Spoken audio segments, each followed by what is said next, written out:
Boa noite, pessoal. Tudo bem? Tranquilo? Então, hoje a gente vai seguir o nosso conteúdo, tá?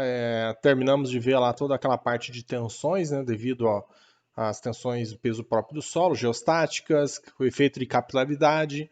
Vimos também as tensões ali devido aos agentes externos, né, placas circulares, quadradas, cargas pontuais. Então, toda essa parte de tensões a gente concluiu, tá? Acredito que com a lista vocês devem ter dado uma exercitada boa.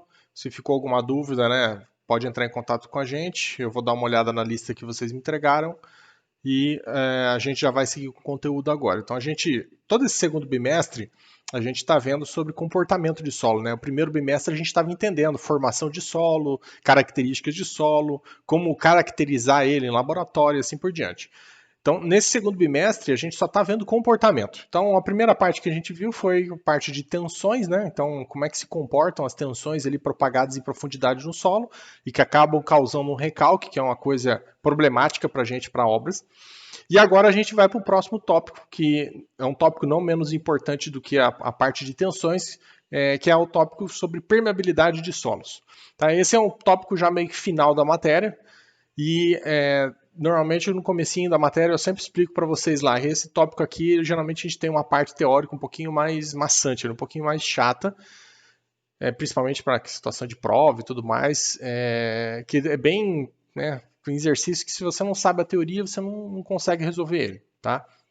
Então a gente vai, basicamente agora só ter uma aula teórica sobre todos os itens aí de permeabilidade, e aí na sequência eu já vou começar a resolver alguns exercícios com vocês, a gente deve fazer alguma live aí de exercício, e aí eu vou liberar a última lista também para vocês já me entregarem e assim por diante, tá? Então, primeira coisa que a gente tem que entender, né? Quando fala permeabilidade de solos, acredito que todo mundo já, né, liga na hora no fluxo de água através dos vazios do solo. A gente sabe que, né, o solo ele é composto por um vazio, né, e partículas. Então a gente tem uma fase sólida, que a gente chama, são as partículas, e a gente tem a fase fluida ali, né, os vazios que podem estar ou não preenchidos com água. Ok.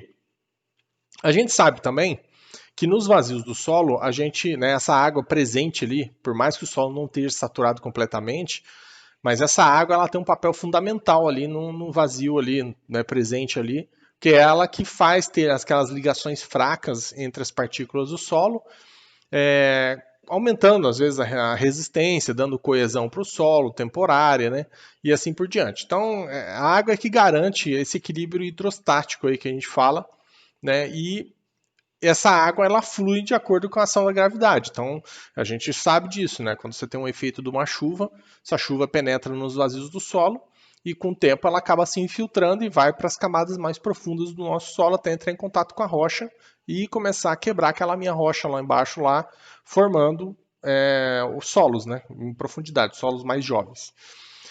Então, em suma, o que a gente tem que entender, a gente tem algumas diferenças de nomenclatura, tá? Tomar cuidado com isso. Então, primeiro vamos definir permeabilidade e depois a gente também tem um outro termo que se usa muito nessa parte aqui da matéria, que é percolação, tá? São duas coisas diferentes. A permeabilidade, por definição, ela é basicamente o ato ali né, o solo, ele vai oferecer uma resistência para passagem dessa água pelos vazios do solo. Então, quando você tem entrada de água através de chuva, ou algum cano, por exemplo, que estourou ali próximo do solo, essa água ela tende a entrar nos vazios ali do meu solo e, dependendo do solo e do arranjo estrutural daquele meu material, essa água vai passar com maior ou menor velocidade ali pelos vazios, né? Então ela vai demorar mais tempo ou não para passar naqueles meus vazios. Então, a essa resistência que o solo oferece para passagem de água, a gente dá o nome de permeabilidade. Percolação já é o ato da água passar pelo solo, é o fluxo.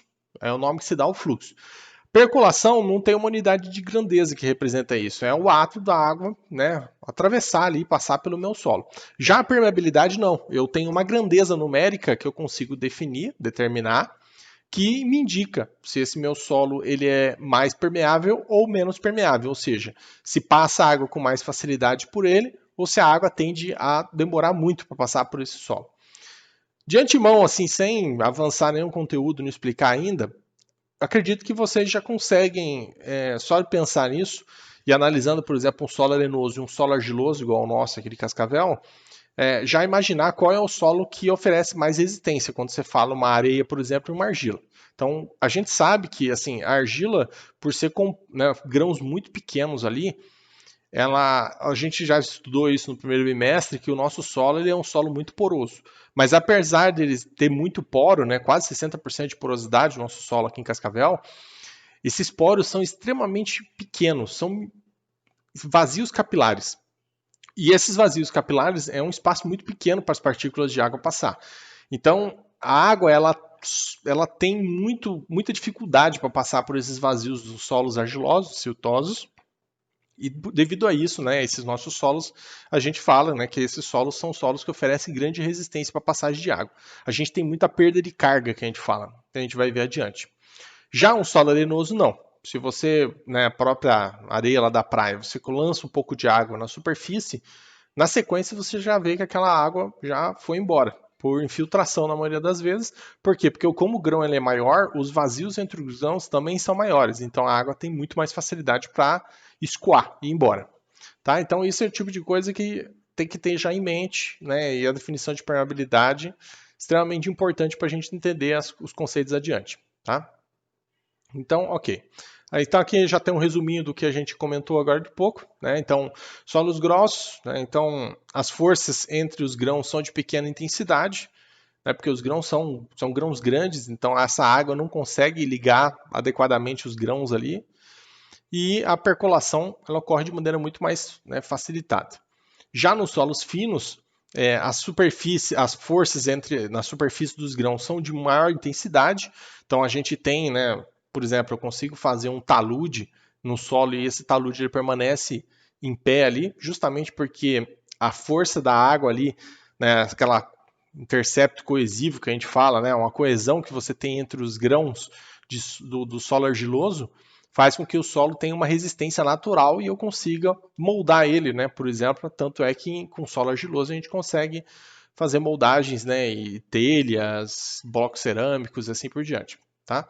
Então a gente chama essa atração entre os grãos, né? Essa força entre partículas devido à água, de coesão. Daí a gente vai ver isso adiante lá no semestre que vem, fundações, que a gente tem dois tipos de coesão. Tem a coesão verdadeira e a coesão aparente. Tá? Então, a coesão verdadeira é essa coesão que o nosso solo tem. Cascavel, por mais que o solo esteja seco, ele sempre vai ter essa força entre os grãos e vai ter essa capacidade de você fazer uma perfuração, a perfuração manter-se aberta e assim por diante. Já em solos arenosos, por exemplo, eu tenho que criar essa força artificialmente inserindo água no solo. Quando eu insiro água, por exemplo, numa areia lá na praia, a gente consegue moldar enquanto aquela areia está lubrificando os grãos. A partir do momento que aquela água infiltra e vai embora, o solo perde completamente a resistência dele. Então, esse é só um conceito, a gente vai ver isso melhor lá em fundações, lá quando a gente começar a analisar a parte de resistência ao cisalhamento de solos. Tá? Então, em solos finos, a gente tem uma menor, né, facilidade ali de percolação da água através dos vazios. Tá? Então, só para também a gente contextualizar, por que é importante esse tema de permeabilidade? Praticamente, pessoal, todos os grandes problemas que a gente tem envolvendo geotecnia, né, solos e fundações, são derivados dessa problemática aí da permeabilidade. Tá? Então, por mais que você não vá trabalhar na área futuramente, não pretenda, não gosta, não sei, não te atraiu a área, fatalmente, se você for trabalhar com projetos, por exemplo, vocês vão se defrontar em uma situação na vida de vocês ali, onde você vai ter, por exemplo, que dimensionar um sumidouro, dimensionar uma fossa séptica com um sumidouro ali, alguma coisa assim, tá? Pode ser um sumidor de água ou às vezes da parte líquida do esgoto. Então, quando você lida com isso, você está infiltrando um material líquido, né, a água, seja um esgoto pré-tratado, alguma coisa assim, no solo. E você precisa calcular esse sumidouro, qual é o volume do sumidouro que eu preciso ter. E vocês vão ver que um dos principais dados ali das equações, que já tem norma já definida, é justamente o coeficiente de permeabilidade que a gente fala, que é esse coeficiente que indica para mim qual é a resistência que esse solo está oferecendo à passagem da água. Então eu preciso desse dado. E esse dado é importantíssimo, eu consigo obter em laboratório em campo, a gente vai ver adiante. Mas é importante eu entender que eu preciso desse dado e eu preciso ter conhecimento disso. Além disso, a gente tem situações de obras um pouco mais complexas, né? Então, todas as análises de segurança de barragens exigem do projetista um conhecimento nessa parte de permeabilidade, que é de extrema, né, importância ali que você considere esse efeito aí dessa saturação desse solo do núcleo da minha barragem e a possibilidade dela sofrer uma redução ali do fator de segurança dela e poder sofrer ali uma ruína, tá? A mesma coisa se aplica também a taludes, né, que é o mesmo processo de análise. A gente até usa softwares que são semelhantes, tá? A gente no 10º período vai poder ver esse software, como é que ele funciona. Então, taludes também, quando a influência da água, a gente tem redução dos fatores de segurança, né, devido ao acréscimo do peso específico do solo e da sobrecarga desse material, e aí com isso eu também tenho a resistência ao cisalhamento sendo reduzida do solo, tem uma problemática toda envolvida devido a essa permeabilidade. Também em contenções e arrimos, que também tem uma relação também com as análises de cisalhamento que a gente faz em barragens de taludes, eu também tenho a análise de permeabilidade embutida aqui no problema. E, por último, mas não menos importante, toda a parte de tratamento de esgoto por infiltração, como a gente já tinha comentado lá em sumidouros, né? Também aborda e a permeabilidade também está presente ali nas equações e em todo o processo de dimensionamento. Então, são alguns exemplos, tá? Só para vocês terem noção da importância aí dessa área. Então, a gente vai ver também no final dessa aula, por exemplo, que para você entender o que significa areia movediça, você tem que entender permeabilidade, que a areia movediça nada mais é do que um problema diretamente relacionado à permeabilidade de um solo, né, e à passagem de água pelos vazios dele. Então a gente vai entender isso aí hoje. Então, ok. A primeira coisa que a gente tem que ter em mente, vocês já devem ter visto isso lá em MacFlu, lá, né? A parte, né, da fazer uma revisão rápida aí sobre as leis de fluxo que a gente tem. A gente basicamente vai ver duas leis principais aqui que eu preciso relembrar e que a gente aplica em todos os problemas envolvendo permeabilidade de solos.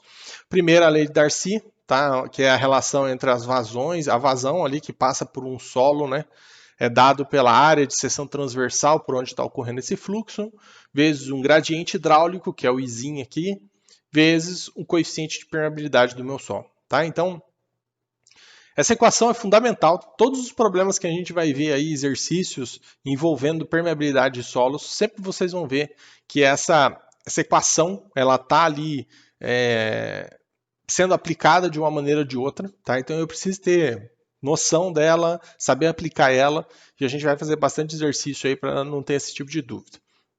Então, só para já começar a reforçar e já indicar para vocês, esse coeficiente de permeabilidade, a gente vai ver adiante, a unidade dele normalmente é uma unidade de centímetros por segundo, milímetros por segundo, mas na maioria das vezes é centímetros por segundo. O gradiente hidráulico, que é o Izinho, ele é dado por essa relação aqui, ó, tá?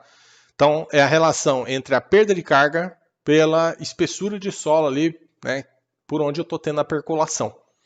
Então, ambas as unidades aqui, tanto da perda de carga quanto da espessura de solo, são em metros, centímetros e assim por diante. Então, as unidades se cortam, o gradiente ele é um dado adimensional, não tem unidade. E a área de seção transversal vai ser em centímetros quadrados, alguma coisa assim. Tá? Então, o que vai acontecer aqui? Ó? Eu vou ter centímetros quadrados aqui, por exemplo, aqui eu não tenho unidade, e aqui eu tenho centímetros por segundo. Então, multiplicando tudo, a unidade da minha vazão, centímetros cúbicos por segundo, unidade de volume por tempo. Tá? Então, isso aqui tem que ficar claro, equação simples.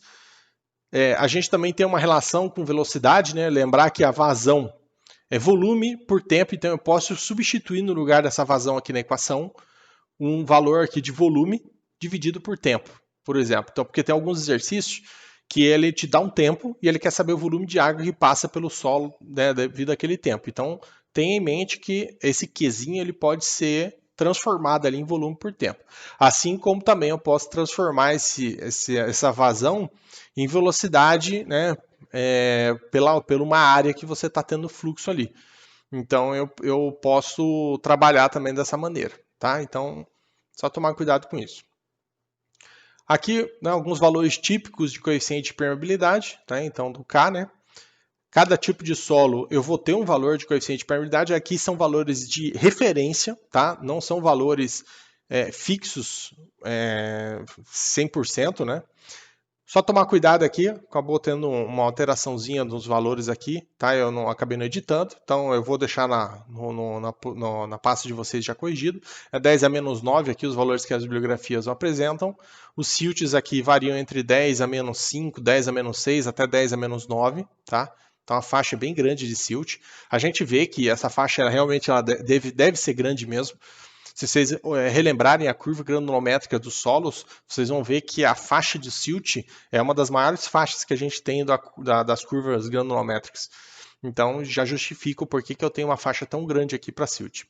Aqui tem alguns outros solos, tá? Mas essa parte de baixo é a parte que geralmente eu falo para os alunos para darem uma memorizada ou pelo menos entender aqui e ter uma noção desses valores de referência. Então aqui entre argilas e silts, 10 a menos 9, silts e areias, 10 a menos 6, areias e pedregulho, 10 a elevado a 0.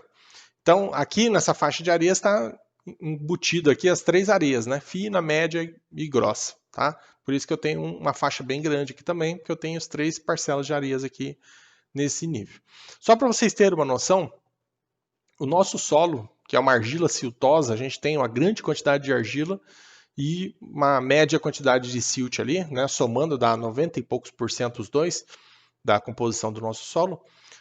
O nosso solo ele fica mais ou menos aqui, ó, tá? Normalmente o coeficiente de permeabilidade para os nossos solos em ensaios tanto de laboratório quanto de campo que a gente já fez com alunos de TCC, esse coeficiente de permeabilidade ele fica na faixa de 10 a menos 5, 6, 7, dependendo da situação, tá?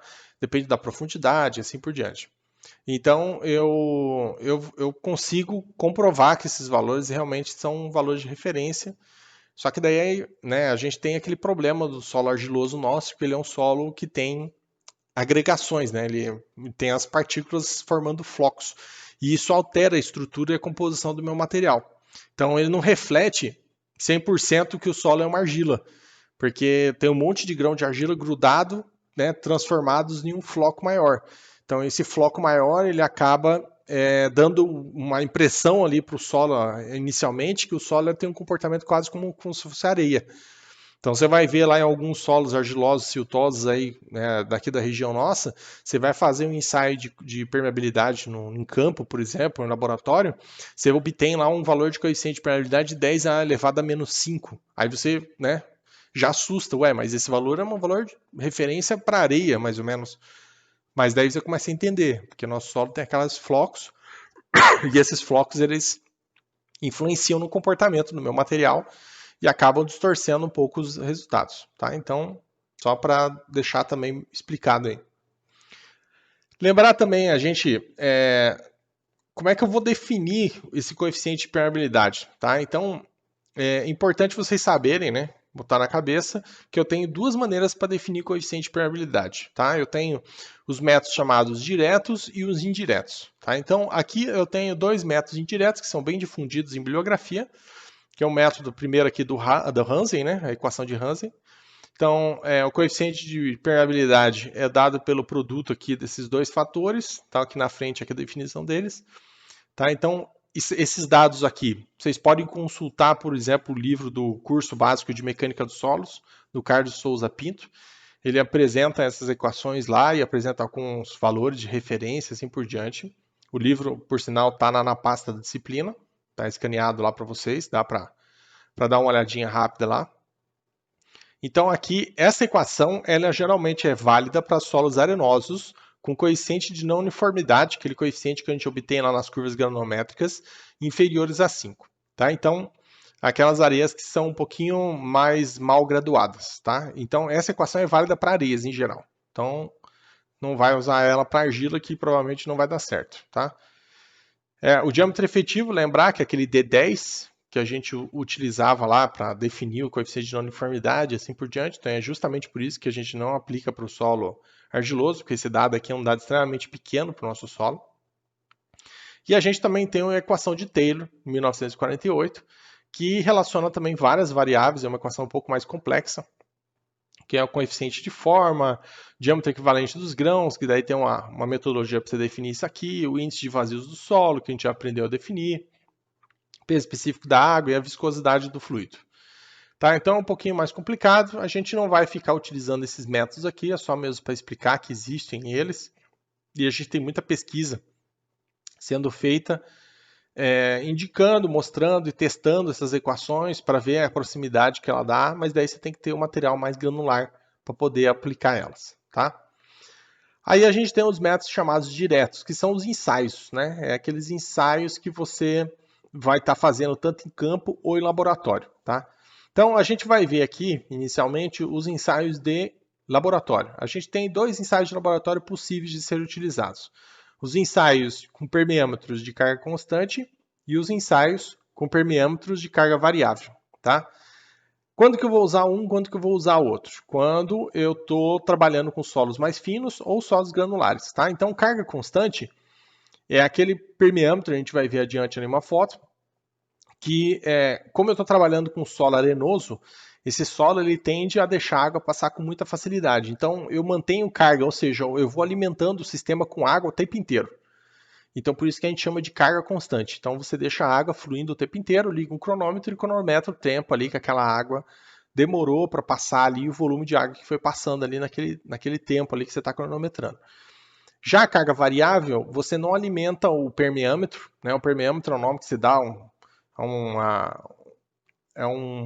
molde metálico, geralmente, que é onde você coloca uma amostra de solo lá dentro para ensaiar, e aí você fecha, deixa fechadinha a amostra lá dentro, e a água só vai ter um caminho de entrada e um caminho de saída, parte superior e parte inferior.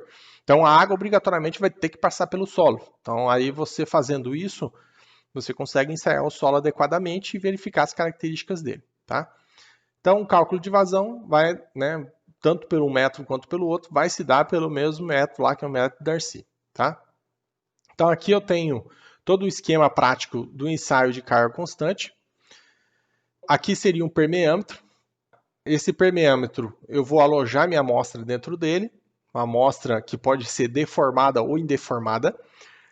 Qual que é a diferença entre as duas amostras, para quem às vezes fica com dúvida, né? Então, uma amostra deformada é aquela amostra que eu coletei em campo, por exemplo, eu destruí a estrutura dela e, vamos supor, eu moldei um corpo de prova em laboratório ali, compactando. Então, numa situação dessa, as características do solo não condizem com a situação de campo original dela. Então eu vou estar fazendo esse tipo de ensaio para avaliar, vamos supor, a influência de compactação no solo, no coeficiente de permeabilidade e assim por diante. Então eu vou usar amostras compactadas e aí a gente chama de amostras deformadas. E aí, se eu quero saber a propriedade do solo de campo, que é na maioria das vezes o que a gente quer, a gente coleta uma amostra indeformada. Então, normalmente, para ficar mais fácil, a gente usa um anel coletor metálico com o diâmetro exato da amostra que vai ser inserida dentro do permeâmetro e vai lá em campo e coleta, cravando esse anel metálico ali dentro ali do solo e remove com cuidado depois esse solo de dentro do anel e insere dentro do permeâmetro. Tá? Então a amostra ela vem intacta, sem quebrar nada. Então como é que funciona o ensaio? Eu insiro água aqui por uma face da minha amostra, no caso aqui face superior, tá? Então tem um nível d'água estabelecido. E essa água vai ter que atravessar esse meu solo aqui, percolar por ele e vai sair por baixo, né? Então aqui é uma representação padrão assim que todas as bibliografias apresentam. Então assim, a tendência, o que iria acontecer? Ó, ele ia seguir aqui por aqui e essa água ia sair por fora e a tendência, se eu não tivesse o solo, é que essa água fosse dar a volta e na parte externa, ela ficaria no mesmo nível da parte interna, que é o que acontece, por exemplo, com mangueira de nível de pedreiro. Né? Quando você está em obra lá e está querendo tirar o nível de uma obra, o pessoal coloca a água dentro da mangueira de nível e você bate o nível ali, erguendo a mangueira dos dois lados, a água sempre vai apontar na mesma altura, né? Nas duas extremidades. Por quê? Porque eu não tenho nada oferecendo resistência para a passagem da água ali no percurso da mangueira. Né? Eu não posso ter nenhuma sujeira nem nada. Então, esse mesmo conceito ele se aplica aqui. Quando eu insiro a água aqui, a água encontra um obstáculo na frente, que é o solo. E esse solo vai oferecer resistência para essa passagem dessa água aqui. Então, o que vai acontecer?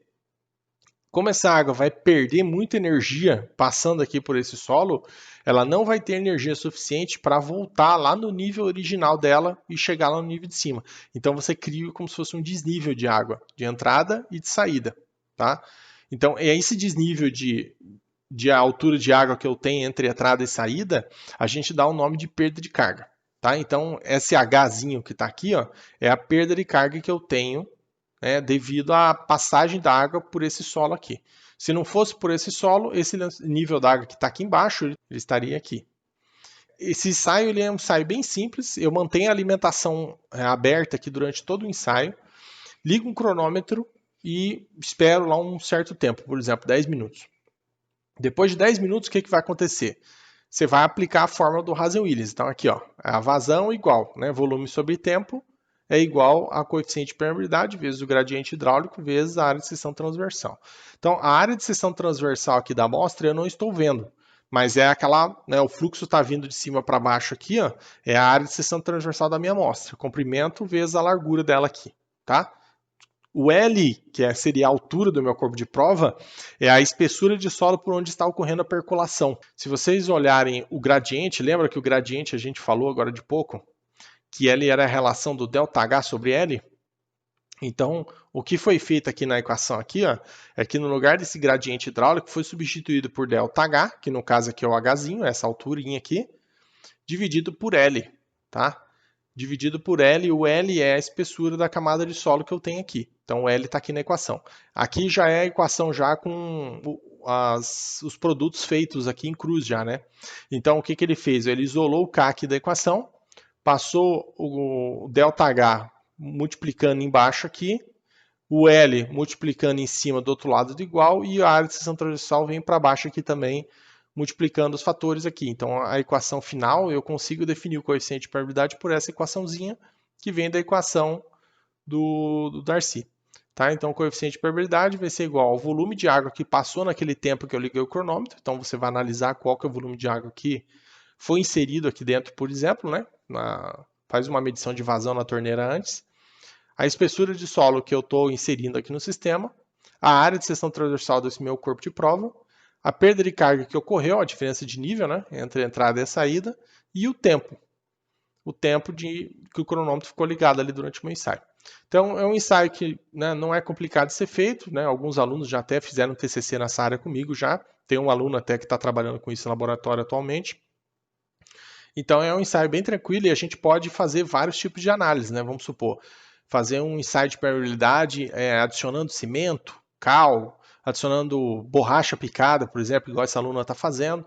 Por quê? Porque ela está avaliando, né, uma situação dessa, o aluno está avaliando a influência da adição daquele material na permeabilidade do meu solo. Então, o pessoal em estradas usa muito aditivo, né, para melhoramento de solo, para poder fazer uma rodovia ali em cima daquele material e assim por diante. Então, a gente tem que entender como é que é o comportamento quanto à percolação de água nesse material. Então, às vezes, né, por exemplo, um cimento, um cal, ele tende a reduzir ainda mais o coeficiente de permeabilidade daquele mesmo material, porque ele vai cimentar mais as partículas. Então, isso acaba influenciando positivamente em algumas situações e negativamente em outras, dependendo do que você está pensando em fazer. Tá? Então, ensaio de carga constante, bem simples, como a gente já tinha falado anteriormente, mais voltado para solo granular, arenoso. E é isso aí. O outro ensaio é o ensaio de carga variável. Repara no desenho do permeâmetro que mudou um pouco o esquema. Ó. Então aqui ó, eu tinha uma largura inteira, eu insiro água em toda essa largura e deixo a água passar pelo corpo de prova. Aqui já não. Aqui você funila a entrada de água e você cria como se fosse uma altura ali para você inserir a água. E esse ensaio ele é um ensaio mais utilizável em solos argilosos. Tá? Por quê? Porque solos argilosos, eles oferecem muita resistência para a passagem da água. Então a água vai demorar muito para passar por esse meu material. Então não adianta eu deixar uma torneira ligada durante o ensaio, porque eu vou ter que deixar ela a conta-gota ali, muito devagar, porque essa água vai demorar muito para passar. Então nesse tipo de situação, é melhor você fazer uma adaptação no ensaio e colocar uma mangueira aqui, por exemplo, saindo, com um diâmetro muito menor do que o diâmetro da amostra, e você simplesmente para, vamos supor, nesse nível inicial aqui, estabelece esse nível como nível 0, liga o cronômetro e deixa a água baixar naturalmente. Você não vai alimentar isso aqui mais. Então, conforme o tempo passa, o que vai acontecer? Esse nível d'água ele vai começar a baixar e eu vou ter daí um nível d'água ali depois de um certo tempo ou depois de um segundo tempo ali, por exemplo. Tá? Então, o ensaio consiste basicamente em eu deixar o nível d'água estabelecido num ponto e ligar um cronômetro e depois de um certo tempo eu verificar qual que é a altura que aquele nível d'água agora está. Essa água ela vai passar pelo solo da mesma maneira, vai sofrer uma perca de carga e ele iria subir aqui se não tivesse esse solo, mas como esse solo está aqui, ele vai perder carga e vai ficar parado aqui embaixo. Tá? A equação que eu vou partir para calcular é a mesma, é essa também do Darcy. Tá? É também a mesma equação que eu vou utilizar. Só que aqui, como eu tenho um tubo capilar aqui que eu estou inserindo carga, tá? Muda um pouquinho alguns itens da equação. Então, anteriormente na equação aqui, para carga constante, o coeficiente de permeabilidade era dado pelo volume vezes L dividido por A, perda de carga, tempo. Tá? Se você olhar a equação aqui agora, por exemplo, a perda de carga debaixo da equação aqui sumiu. Por quê? Porque ela foi substituída pelo log da carga inicial pela carga final. O que é a carga inicial? A carga inicial é a diferença entre o nível de água final aqui que parou e o nível de água inicial ali onde estava o meu nível d'água lá no comecinho do ensaio aqui no tubo capilar. Então essa é a diferença de água aqui. E o nível de água final é a diferença entre o ponto que eu tenho inicial ali, onde a água saiu ali, terminou, e o meu ponto ali do nível d'água final, ali onde ele parou. Coloca na cabeça assim que é o seguinte, que o de cima sempre vai ser o valor maior, o de baixo sempre vai ser o valor menor aqui, tá? E aí você vai ter então log de uma certa altura dividido por uma outra altura aqui, e aí com isso você já tem a perda de carga estabelecida, tá? Esse Azinho é a área da seção transversal do tubo capilar aqui, que é uma coisa que não estava na outra equação. Então, e essa constante também ela entra justamente devido a essa adaptação que foi feita no sistema aqui, tá? E o A é a área da seção transversal do corpo de prova e o tempo é a variação de tempo que eu deixei o ensaio rodando, ok? Então, é a mesma equação, só que com alguns itens diferentes aqui. Também é dado ali pela Darcy. No caso aqui é uma integração da equação dele, tá? Então é isso aí.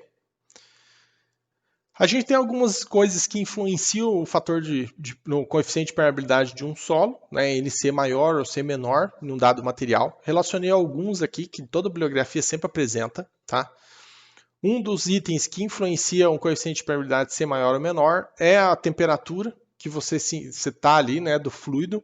Então, se você tem uma época, um calor um pouco mais intenso ou menos, essa temperatura ela vai estar influenciando a viscosidade do fluido, no caso a água, né, que está preenchendo os vazios do meu solo. E devido a essa alteração da viscosidade, a gente acaba tendo uma alteração no coeficiente de permeabilidade. Então, por exemplo, aqui eu tenho o coeficiente de permeabilidade para 20 graus, que é a temperatura padrão que a gente trabalha. E aí eu tenho uma equaçãozinha aqui que eu posso fazer a conversão de acordo com a viscosidade, é como se fosse uma regra de 3, né, que eu estou fazendo. Viscosidade para 20 graus, viscosidade na temperatura ambiente ali que eu estou medindo e estou fazendo ensaio em campo ou em laboratório, e o coeficiente de permeabilidade, que seria o meu coeficiente de permeabilidade para aquela dada temperatura que eu estou analisando. Tá? Na maioria dos relatórios técnicos, a gente sempre apresenta o coeficiente de permeabilidade já corrigido em 20 graus. Tá? Normalmente é o padrão a gente está trabalhando para projeto. Então você obtém o coeficiente de permeabilidade em campo, por exemplo, ou em laboratório, para a temperatura ambiente. E você depois converte esse coeficiente de permeabilidade por um coeficiente de permeabilidade padrão 20 graus. Tá? Então é o que normalmente a gente faz. A gente também tem esses 5 itens aqui, que são itens que influenciam diretamente no coeficiente de permeabilidade, fazendo com que ele seja maior ou menor. Vou comentar um pouquinho sobre cada um deles, tá? Então, normalmente em sala eu vou ditando algumas coisinhas para os alunos colocando no caderno. Então, aqui conforme eu for falando também, se quiser fazer alguma anotação, fique à vontade, tá? O tamanho de grão é bem simples do aluno entender. A gente já viu agora de pouco ali naquela faixa granulométrica. Quanto maior o tamanho do grão, maior são os vazios que aquele grão vai formar, né? Consequentemente, a água tem muito mais espaço para ela passar.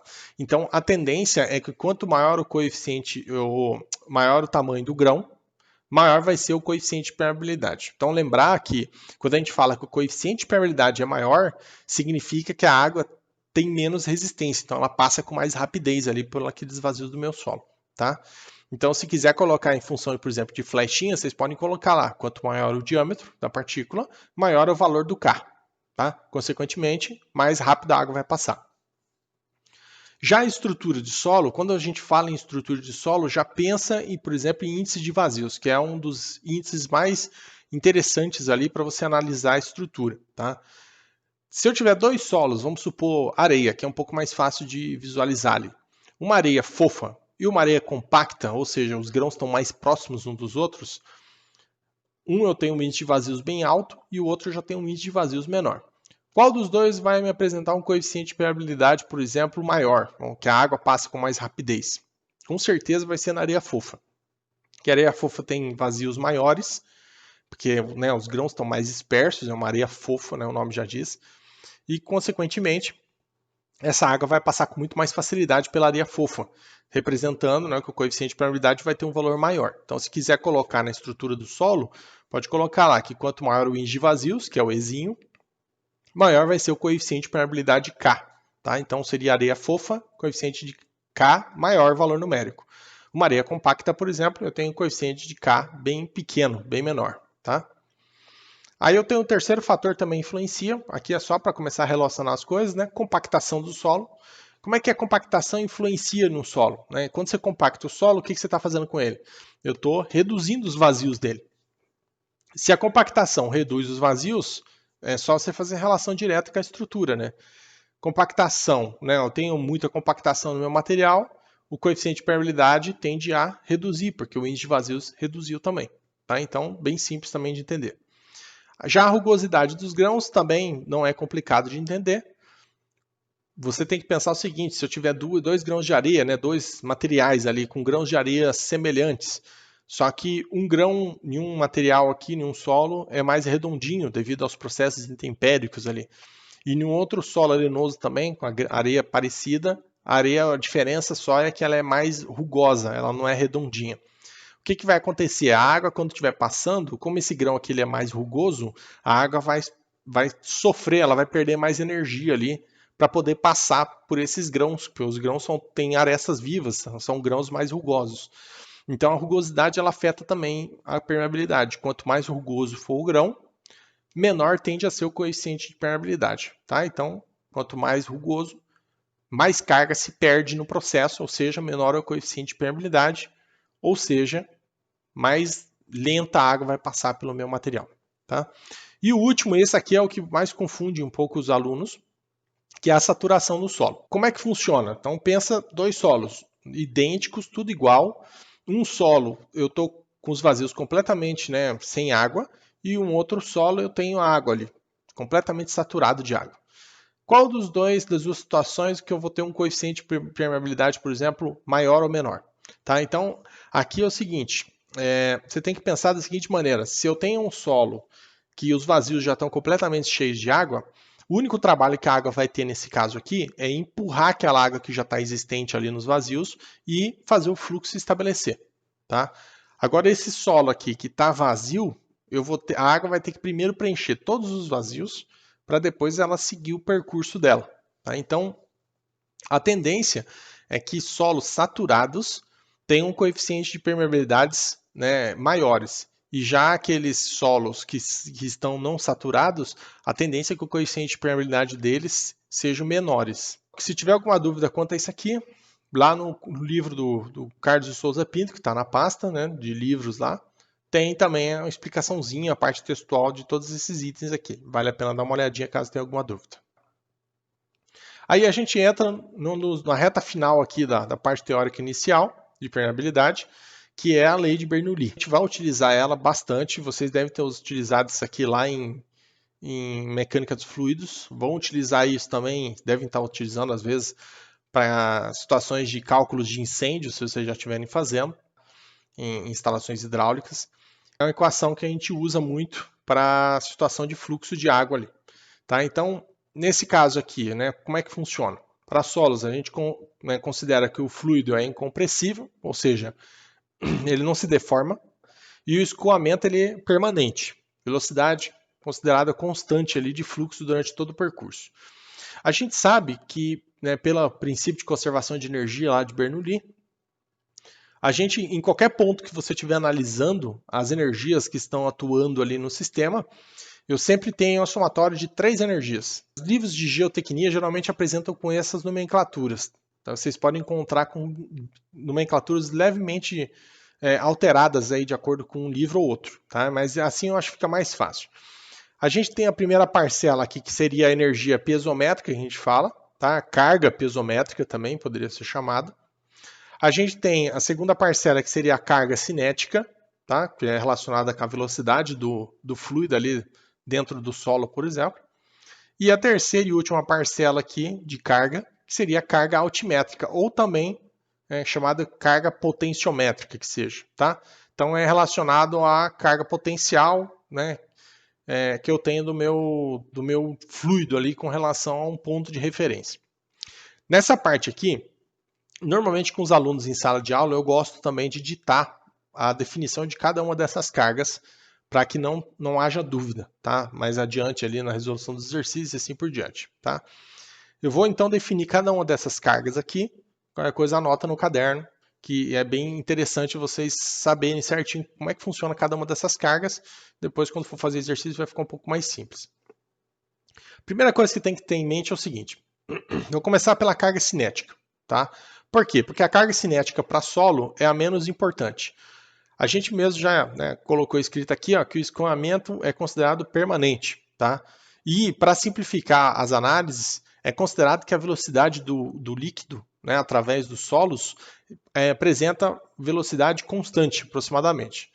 Quando você faz esse tipo de consideração, eu tenho esse fator não influenciando no cálculo, porque qualquer ponto que eu pegar para comparar com outro ponto, sempre esse valor numérico dessa carga cinética vai ser igual ao outro ponto, concorda comigo?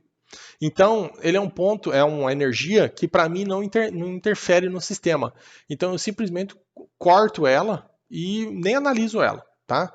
Então, a gente vai ver isso nos exercícios adiante. Então, se quiser escrever aí, pode colocar o seguinte, que é, né, carga cinética, o que, que é? É uma carga, né, devido à variação de velocidade ali da água, né, do fluxo de água ali, dentro dos vazios do meu solo. E aí vale a pena colocar a observação que como a velocidade, né, considera-se constante, né, nos vazios do solo, do fluido, essa carga cinética ela não se altera, sendo desprezada nos cálculos, tá? Então a gente não considera ela nos nossos cálculos aí de conservação de energia. É a menos importante, só mesmo para conceituar. A energia potencial e altimétrica é a mais simplesinha das duas que faltam. Então, por isso que eu vou começar por ela. Então, a energia altimétrica ou carga altimétrica, ela é dada pela diferença entre um ponto de referência que eu estabeleci no meu problema e o ponto meu de análise. Então, vamos supor que eu tenho uma certa massa de solo aqui, tá? E estou adotando como nível de referência a base da minha amostra de solo. E essa amostra de solo minha está completamente saturada, eu tenho uma lâmina d'água lá em cima, que seja. Então, se eu quiser analisar, vamos supor, no topo da minha amostra de solo aqui, as energias que estão atuando no sistema, como eu defini o nível de referência aqui embaixo, a carga altimétrica ou potenciométrica que seja, é essa diferença de cotas aqui já direto. É da cota de análise, né, no meu nível de referência, até a cota minha de análise aqui em cima. Tá? Então, é uma diferença de cotas verticais ali, simples de tudo de pegar. E aí, assim, para que eu consiga definir essa carga altimétrica, importante escrever, eu preciso estabelecer um nível de referência no problema. Tá? Então, vamos deixar escrito bonitinho lá que carga altimétrica é a diferença, né, entre cotas verticais, entre um nível estabelecido no problema, ali, um nível de referência, e um ponto de análise do meu problema. Tá? Aí, se quiser colocar no final, colocar que o nível de referência ele tem que ser pré-estabelecido no problema. Quem define somos nós, na resolução do exercício. Bem simples, não tem segredo também. essa diferença de altura, ela vai ter sinal positivo ou negativo dependendo da situação. Então, a dica também que vale colocar um asterisco e fazer a observação no caderno é que esse nível de referência é recomendável pegar sempre o mais baixo do meu problema. Tentar colocar ele sempre no ponto mais baixo do problema. Porque todos os pontos que eu tiver que analisar no meu exercício, por exemplo, sempre vão ter cotas positivas, porque são todas para cima. Eu estou convencionando que é positivo. Se eu estabelecer um nível de referência no meio, eu posso ter pontos para cima ou para baixo. Então eu posso ter valores positivos ou negativos. E isso faz com que o aluno, às vezes, erre por causa de um sinal. Então, a dica é deixar sempre nível bem de baixo, tá? E a última carga que falta aqui, que é a carga pesométrica, tá?